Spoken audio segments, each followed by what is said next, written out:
Hello, my name is Haffian Nurrasyid, and I'm here to explain the knowledge of global economy and international business in IPMI International Business School.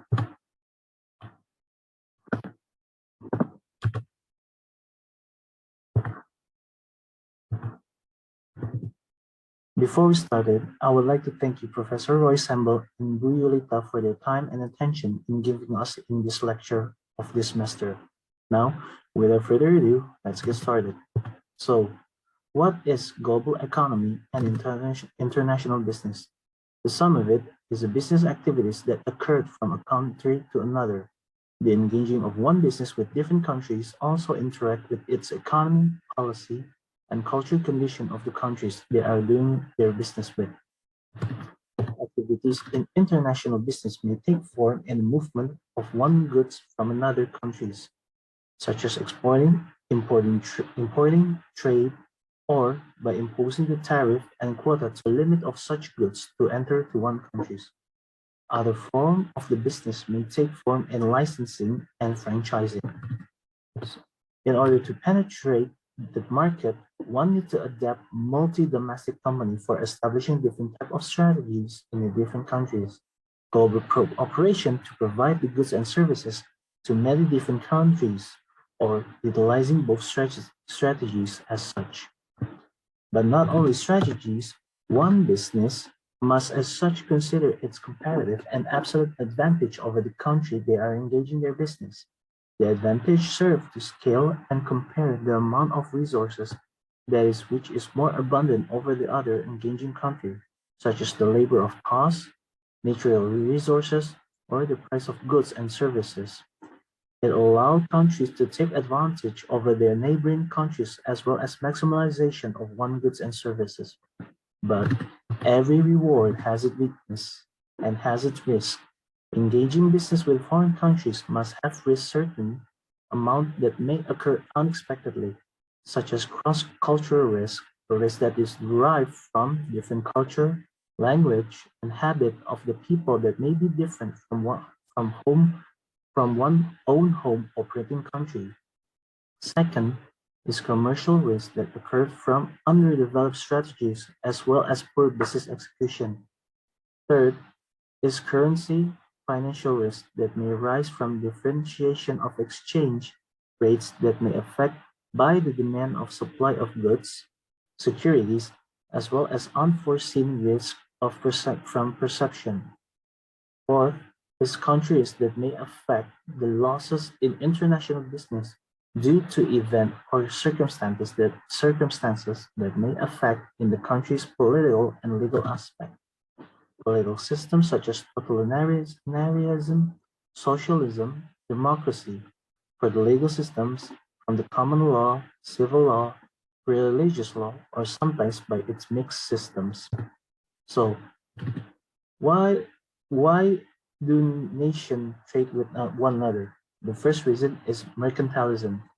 Mercantilism, which one believed that nation wealth and power were best used in export with the involvement of increasing trade.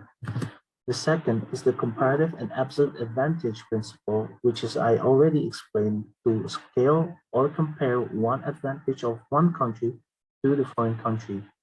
Back to proportion theory, international product life cycle theory, and the new trade theory. So how can nation enhance their comparative advantage? A nation competitive can be analyzed in which their own countries have the capacity to upgrade and innovate its product to pressure it against its neighboring country. This can be helped by utilizing Michael Porter diamond model, which consists of four elements, such as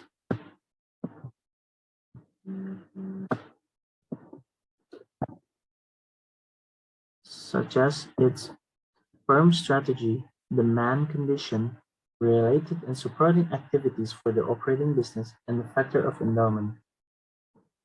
Last but not least is the national industry policy that imposed by the government to the business sector that we are engaging with.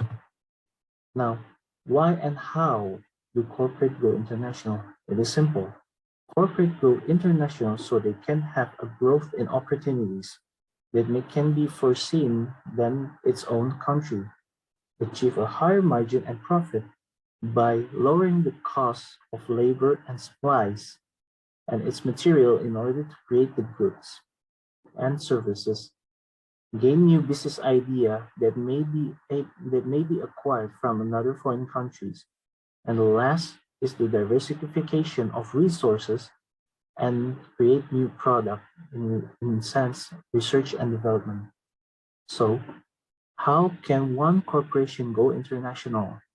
It can be processed through internalization and born from a global and international entrepreneurship spirit from one person.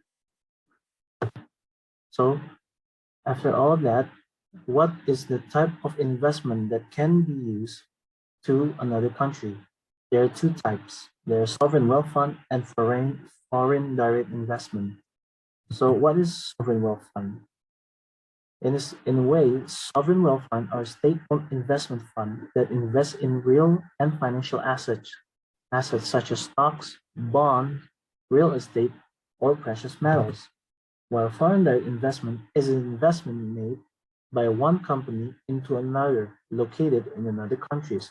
So in a way, foreign direct investment is to invest capital expenditure of one resources to another company in another country. It is usually invest in open market than closed market for the transparency.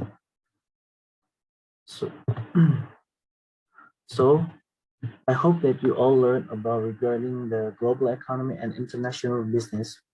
And before we wrap things up and finish our session, I got a quote from the late Colin Powell, a former US foreign minister, which is something like this. What?